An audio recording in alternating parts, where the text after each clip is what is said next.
Ignition. Liftoff.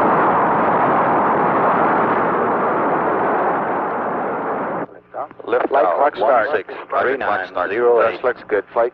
Roger, booster. Roger, clock start. Fuel pressure running a little high. Roger. Roger. Stand. How's it looking, guidance? It's looking good, flight. Roger. Go, Fido. Slightly low, no problem. Roger, Fido. How about you for stage? Thanks. Tanks are go for staging. Roger, Capcom. We're go for staging. Staging. Roger, staging. How's our thrust look, booster? That thrust is looking a little high, flight. Roger. Okay, no status check, booster. Go. Retro. Go. Fido. Go. Guidance. Guidance, you go. Stand by one, flight. Surgeon. Go. Ecom. Go. GNC. Go. How do you stand, guidance? I go, flight. Roger, Capcom, we're go. Early shutdown. We have a Seco here, flight. Roger. Shut down. Flight Fido, we had cut off. Stand by. Roger, Fido. Standing by for heavy ice. Heavy ice counting over 300 feet per second. 72 and 95. 72 is 2. Flight Fido, we're no-go. Roger. Capcom, we're no-go. Way low. Capcom, we're no-go. Roger, you are no-go. No-go. Retro, you got a time here? Roger, flight. Area Charlie at 9 plus 20. Fall angle on the retro, 7 degrees. Recovery for flight. 7 on the retro. Flight. Roger, we had a port here. We're going for area Roger. Charlie. We'll be retro firing at 9 plus 20. Roger, flight. Can you give me some weather and access times in that area, please? No swells, and your call sign Rescue 1, the destroyer is the low.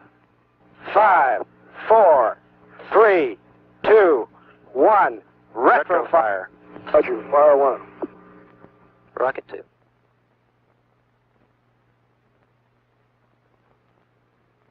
This was not an actual Gemini mission. Nobody left the ground. Gemini did not abort. We have simply edited together an isolated launch with shots of the flight controllers simulating that launch. The flight was simulated from an adjacent room in the Mission Control Center, Houston, and like many other things in the space age, flight simulation is done by computers. The primary and backup crew for Gemini 8 will undergo 11 days of such simulated flights before launch day, March 16th. Early in the program, experts sit down and analyze the Gemini 8 flight. They know it is a 3-day mission. Its primary purposes include rendezvous in space with an Agena target vehicle, the first docking in space, and a 2-hour spacewalk by pilot David Scott. The experts then devise problems that could occur, some simple, some quite challenging. They feed these problems into a computer and sit back and see what happens, perhaps with a little glee. At any rate, the crew in the simulator and the controller at the console are given the problem.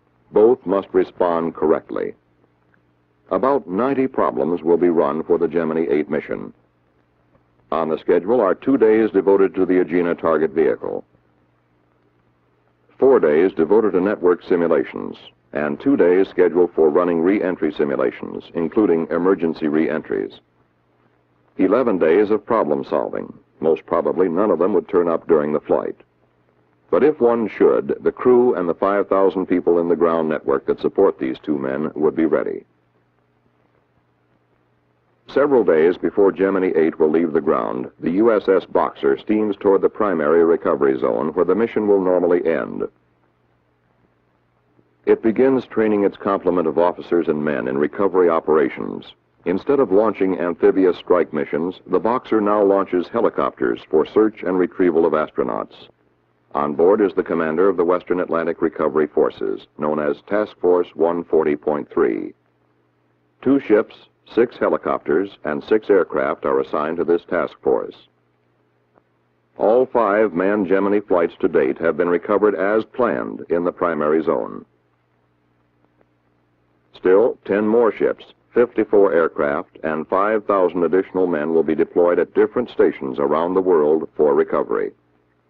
There are 9 other planned landing areas lying within the 3 major zones of the Eastern Atlantic, the Mid-Pacific, and the Western Pacific. In the Western Pacific, the USS Leonard F. Mason, a destroyer, begins exercises on the retrieval of a boilerplate model of the Gemini spacecraft. The Mason will cover 3 landing areas within Zone 3. It will be backed up by aircraft from Okinawa and Japan.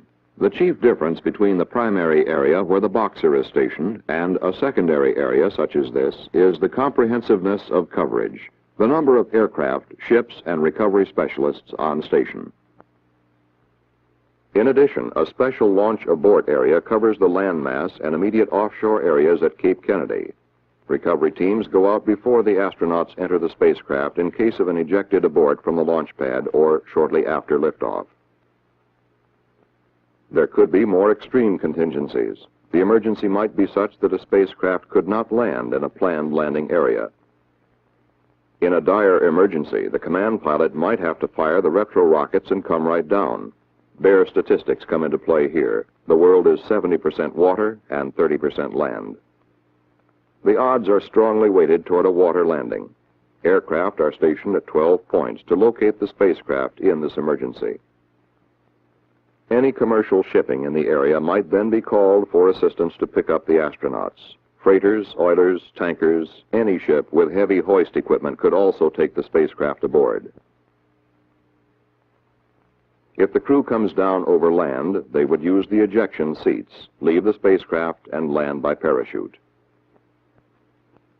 Astronauts have not only a complete survival kit to sustain them, but they are trained to live off the land, even desert and jungle. Whether Gemini comes down over water or land, recovery is planned and coordinated by a NASA team of specialists. They set up the requirements for a mission and work closely with the Department of Defense. DoD then commits the necessary ships and aircraft to do the job. The DoD manager for manned spacecraft support directs worldwide recovery forces. He is in contact with 2 main elements under his command: the Atlantic Recovery Control Center, Cape Kennedy, and the Pacific Recovery Control Center, Hawaii. The red telephone puts him into direct contact with the highest levels of the Department of Defense for further assistance. But all of this, the red telephone and the contingency aircraft off Pago Pago Island, South Pacific, seems remote on the 16th of March. The crew is entering their spacecraft for what has every sign of being a normal flight. At the same time, on Launch Complex 14, the Atlas Agena count is only 25 minutes from liftoff. The Gemini mission is largely based on a successful orbit of the target vehicle. The Agena count has no holes. Right on the nose at 10 o'clock Eastern Standard Time, the Atlas launch vehicle ignites.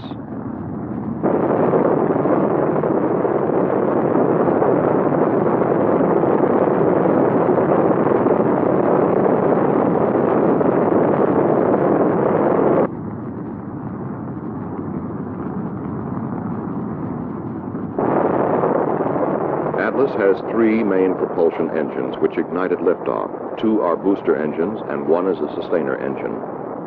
The booster engines cut off first, some 2 minutes, 40 seconds into the flight. The sustainer engine then takes over and propels the Agena to an altitude of 654,190 feet. 2 small vernier engines on the Atlas continue to position the Agena properly in the later phases of launch. They cut off at 5 minutes, 6 seconds after liftoff. The Agena propulsion system then inserts the target vehicle into a circular orbit. Today, the flight plan calls for a circular orbit of 161 nautical miles. Something close to that would be acceptable. The Agena propulsion system can be started from the ground and a burn completed to change the orbit. But as the final figures come up to the flight dynamics officer, no in-flight burns will be needed. Agena has hit the planned circular orbit of 161 nautical miles. This is a good beginning for any rendezvous flight. The news is given the crew by the spacecraft communicator. Pilot Scott comes back with just what the doctor ordered.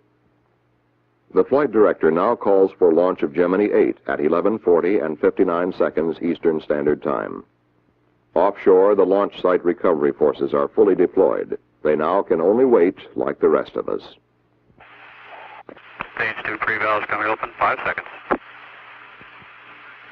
Keep T-minus 20 seconds, mark.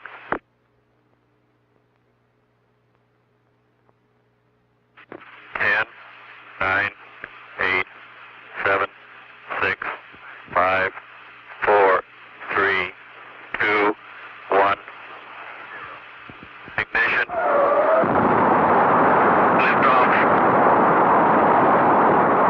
Roger, clock, Gemini.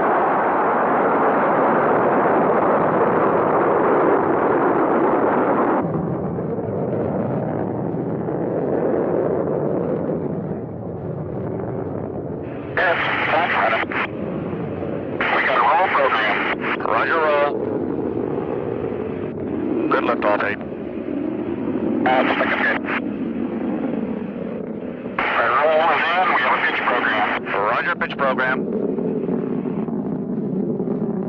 The liftoff came as Flight Director Hodge had requested, 11:40 and 59 seconds.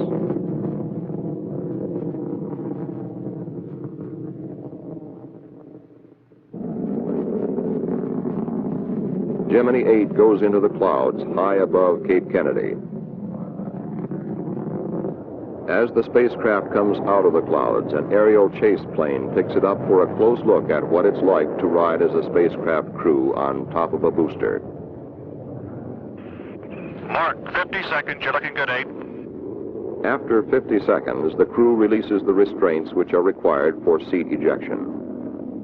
Gemini 8 was inserted into an orbit of 86 nautical miles by 146 nautical miles, very close to the planned values of 86 by 145 nautical miles. Roger, we have staging, ignition. Roger, staging. Pushing. And we saw the Foley's fireball there. Yeah. The launch site abort is the first contingency that is passed successfully. A carefully trained team has been released and returns to other duties. With 2 good orbits, target vehicle and spacecraft, Gemini 8 had a head start on rendezvous and docking. The maneuvers for rendezvous would be essentially the same as those performed by Gemini 6. So fast does the space program accelerate that rendezvous was the primary objective of Gemini 6 in December. But 3 months later, it is March, and rendezvous almost seems routine. Everyone is focused more on docking, everyone except those who fly the mission. Then you take things step by step. This is Gemini Control, Houston. About 2 minutes ago, Neil Armstrong called in over Tananarive, and he was able to confirm at that time that radar lock had been established. Roger, do you have solid radar lock on with the Gina, over? That's affirmative. We have solid radar lock. Just a second, I'll give you our current range. Roger, thank you. Sounds good. We're indicating 178 miles range and elevation of about 4 degrees. After radar lock-on, the crew will circularize their orbit inside that of the target vehicle. Meantime, the ground does not sit still, idly waiting for something to happen. Recovery forces are constantly shifting in response to the orbit of the spacecraft, changing station according to a detailed recovery plan. The USS Cochrane, a destroyer in the mid-Pacific, takes position for a 4-4 recovery, that is, recovery in the 4th revolution in Zone 4. Zone 3 will be the planned landing zone for the next 3 revolutions, for 5, 6, and 7. After that, Gemini 8 will not be over a planned landing area again until the 10th revolution. Then it passes over the Eastern Atlantic Zone. If an emergency occurs in the 8th or 9th revolution, the spacecraft will land in a contingency area. Recovery is supported there by aircraft and available commercial shipping. But right now, much of this seems academic. The crew has other business. Okay, we've got a visual on the Gina at 76 miles.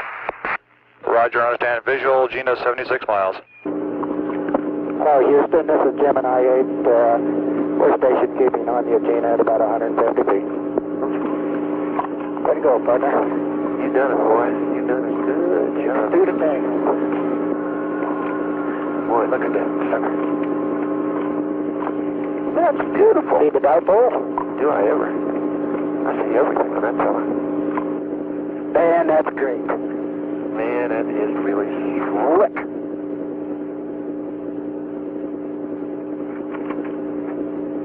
A bit of all right. Okay, the first thing we really have to do, platform parallelism, 650 to 710. And they're giving us the SPC loaded yaw maneuver. It looks like at nominal time. So they're going to give you that time. And I'll check your old status display for you. I bet those Lockheed guys are just jumping up and down. The S10 is on. Yeah. Okay. We are looking at the left or command pilot's window as the station keeping exercise with Agena begins. Gemini 8 had no difficulty in maneuvering in the vicinity of the Agena. The onboard film, as in past flights, was at 6 frames per second and is being projected at 4 times that speed.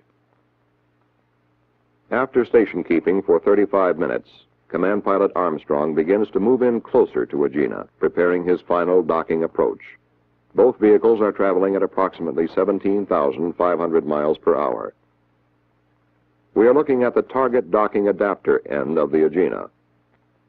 The command pilot makes a docking approach by applying very small thrust increases to Gemini 8. The maximum velocity difference between the two vehicles at docking will be about 1 foot per second. When the command pilot is about 2 feet from the Agena, he will pause until he gets a go from the Rose-Knot Victor. The double check has been completed. Okay, Gemini 8, we have TM solid. You're looking good on the ground. Go ahead and dock. Okay. I think we're going to hold off on this SPC thing until he does get docked. Okay, go ahead with your memory compile. Roger. Let us know what you get out of that.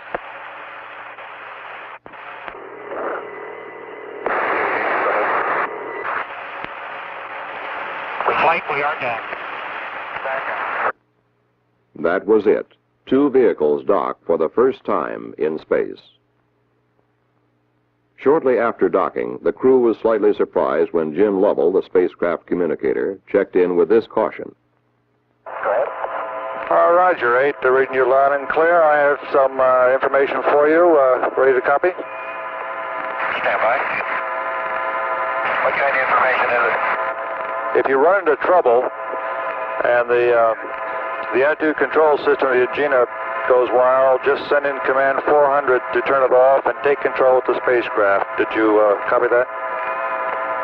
Roger, we understand. It was a routine check. You punch 400 into the onboard computer. This automatically turns off the attitude control system of the Agena. If the problem is Agena control, that ends it. Minutes later, Gemini 8 passed out of communications range beyond the island of Madagascar. The crew was preparing to begin a series of docking exercises. And the Mason was between stations. It had left 5-3 and was headed for a 6-3 recovery zone. Since we were in the 5th revolution, the retrofire experts were routinely updating their retrofire times. These are usually planned for 6 revolutions ahead and stored in the onboard computer. It was about this time that Jim Lovell almost qualified as the space prophet of the year. For 7 hours after liftoff and 27 minutes of normal docking, an excessive yaw and roll motion occurred. The crew punched up 400, but the trouble was not in the Agena. Unable to find an immediate answer, Mr. Armstrong undocked.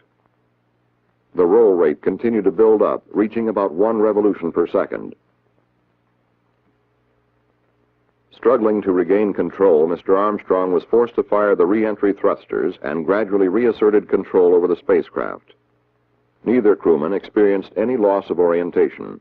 Gemini never approached a critical structural strain. Once the re-entry thrusters are fired, there is the possibility of fuel leakage in orbit, leaking of fuel essential for re-entry. The flight had been highly successful through 27 minutes of docking, but final action rests squarely on the shoulders of this man, the flight director. A decision came quickly. Fuel readings were too low. Abort. That was the first decision. Others follow. Where do we recover? A stream of facts flow into Flight Director Hodges' console. Exact orbital position. Weather in the Pacific. Available daylight in recovery zones. And the whereabouts of the USS Mason. A destroyer which had repetitiously practiced picking up a boilerplate model of Gemini in the waters of the Pacific came into its own. Millions of people suddenly learned that it existed. With Gemini stabilized in flight, there were several advantages to delaying re-entry for another orbit. The retrofire officer would have an exact reading on retrofire times, and the crew could prepare for re-entry, and aircraft could be on station at splashdown. This is the way it would be. The NASA coordinator leans over toward the DoD console. We want to recover in 7-3. The DoD manager immediately punches the button which puts him in contact with Pacific Recovery Control, Hawaii. Hawaii alerts the captain of the Mason. He swings around and heads for 7-3, making 30 knots. Search aircraft scramble from Okinawa. They will be over the predicted landing point 10 minutes before the spacecraft splashes down. As Gemini 8 begins its 7th and final revolution, weather is excellent in the splashdown area. The crew is busy. The command pilot has time for only this brief reflection. I'd like to argue with them about going home, but I don't know how we can. That was all. Gemini 8 sweeps past Ascension Island. Retrofire will come up over Kano, Nigeria. Air-to-ground communications are broken, but the rockets fire right on the nose. The crew begins their descent through the atmosphere. This is the view they will see for a long time, the high peaks of the Himalayas. After these forbidding mountains, the sweep of the Pacific will look friendly and hospitable. Waiting for Gemini 8 are rescue aircraft circling in the landing area, ready to pick up an electronic signal from the spacecraft. 2 aircraft from Okinawa were originally assigned here, but 5 others were quickly alerted and added to the recovery team. When Gemini 8 is only 3 miles away, a C-54 catches sight of it on the main landing parachute. After that, landing is almost routine, and Gemini 8 landed within 2 miles of the predicted impact point. The first pararescue swimmer in the water is Airman First Class Neal. Airman Neal is a veteran of combat rescue work and a good man to have on your side. He was quickly followed by 2 other rescue swimmers. It was early afternoon in the Pacific, but almost 11 o'clock at night in the Atlantic, where the USS Boxer had waited. The Mason, 3 hours away at splashdown, reached the area at 3:17 p.m. local time. Crew and spacecraft, both in good shape, were soon aboard. Within 72 hours, NASA scientists would pin down the source of trouble. A short circuit in the wiring of the number 8 yaw thruster had caused it to fire erratically. The possibility of this failure recurring is slight, but a master switch has now been added to the Gemini spacecraft. The crew can throw this switch and cut off all power to the attitude thrusters in any future flight. Once the difficulty was corrected, we could take time out to realize that Gemini 8 had brought us closer to lunar exploration by demonstrating the first successful dock in space.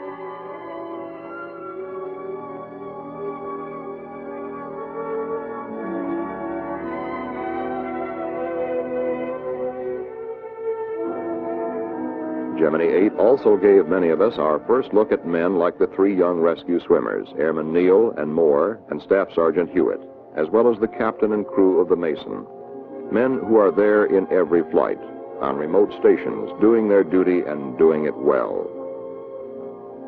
It was these men who sighted Gemini 8 on the parachute and took the crew and spacecraft safely aboard the Mason. At that point, we knew that the long months of training and the many simulations and the close interplay between NASA and the Department of Defense were sound. The mission is ended.